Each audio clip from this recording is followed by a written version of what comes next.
राधे राधे मित्रों, मैं आप सबको कार्तिक मास में पड़ने वाले करवा चौथ के व्रत की कथा सुनाती हूँ। एक साहूकार था, उसके साथ बेटे थे। सातों भाई बहनों में बहुत प्यार था। वो सब एक साथ ही बैठा करते थे, एक साथ ही खाना खाते थे। एक दिन कार्तिक मास लगते ही करवा चौथ का व्रत आया। तब सारे भाई बोले, बहन आओ खाना खाएं। तब बहन बोली कि भाई आज तो मेरा करवा चौथ का व्रत है, चांद उगने के बाद ही खाऊंगी।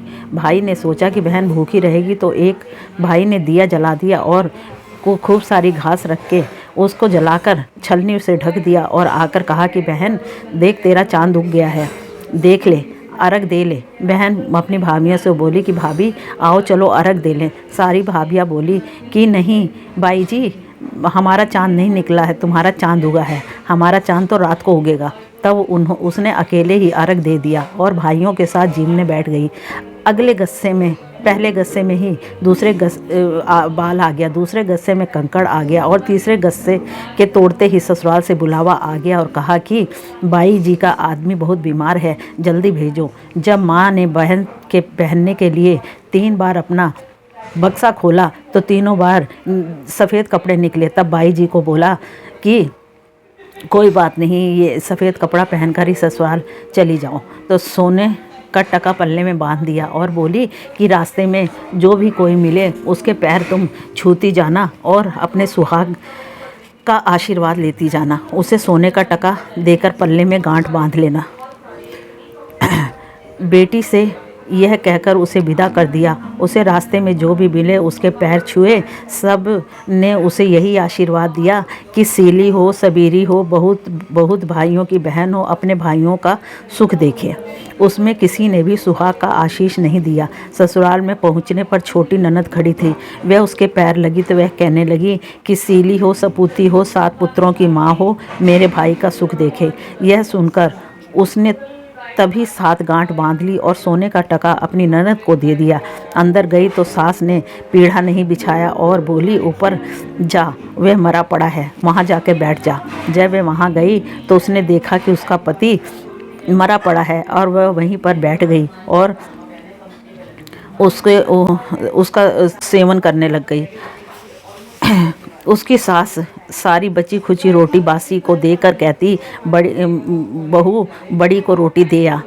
ऐसे होते होते मंगसरिया की चांद आ गई और चौथ माता बोली, करवा ले करवा ले, भाइयों की प्यारी करवा ले, दिन में चांद उगानी करवा ले, घनी भूखी करवा ले। तब वह चौथ माता को देखकर बोली कि माता तुम्हें ने उजाड़ी है, तुम ही सुधारोगी, मुझे सुहाग देना पड़ेगा। चौथ माता ने कहा, पौष मास की चौथ आएगी, जो मेरे से बड़ी बहन है वह तुझे सुहाग देगी। इसी तरह पौष की चौथ माता आकर चली गई, माघ की, फागुन की चौथ आकर चली गई, चैत की, बैसाख की, जेठ की, आषाढ़ की, सावन की, भादों की, सारी चौथ यही जवाब देती चली गई कि अगली चौथ आएगी, उनसे कहियो कि वह तुझे सुहाग देंगी। पीछे आसोज की चौथ आई। उस चौथ ने कहा कि तेरे पर कार्तिक की चौथ नाराज है, उसी से तेरा सुहाग लिया है, उसी ने ही तेरा सुहाग लिया है और वही तुझे सुहाग देंगी। उनके पैर पकड़कर बैठ जाइयो। वह कहकर वह चली गई। पीछे कार्तिक की चौथ माता आई, गुस्से में बोली, भैया की प्यारी करवा ले, दिन में चांद उगानी करवा ले, घनी भूखाली करवा ले, बरत भंडनी करवा ले। तब साहूकार की बेटी पैर पकड़कर बैठ गई और रोने लगी। हाथ जोड़कर बोली, हे चौथ माता, मेरा सुहाग तेरे हाथ में है, तुम्हें देना पड़ेगा। चौथ माता बोली कि छोड़ पापिन, हत्यारनी, मेरा पग क्यों पकड़ रही है। यह बोली कि हे माता, मेरे से बिगड़ी हो, अब तुम्हें ही मेरा सुहाग देना पड़ेगा। चौथ माता राजी हो गई और आँख में से काजल निकाला, नाखून में से मेहंदी निकाली, टीके में से रोली निकालकर चिच्ची उंगली का छींटा दिया। देते ही उसका पति उठकर बैठ गया और बोला कि बहुत सोया। तब वह बोली कि तुम क्या सोए, मुझे तो 12 महीने हो गए। तब चौथ माता ने सुहाग दिया है। तो वह बोला कि चौथ माता का उजमन कर। तब उसने चौथ माता की कहानी सुनी, करवा मिंसा, खूब चूरमा किया। दोनों पति पत्नी जीम कर चौपड़ पासा खेलने लगे। नीचे से उसकी सास ने रोटी भेजी तो दासी ने आकर कहा कि वह दोनों तो चौपड़ पासा खेल रहे हैं। सास देखकर खुश हो गई और बोली, क्या बात हुई? वह बोली कि मेरे तो चौथ माता आई हैं। यह कहकर सास के पैर लगी और सारी नगरी में ढिंढोरा पिटवा दिया गया।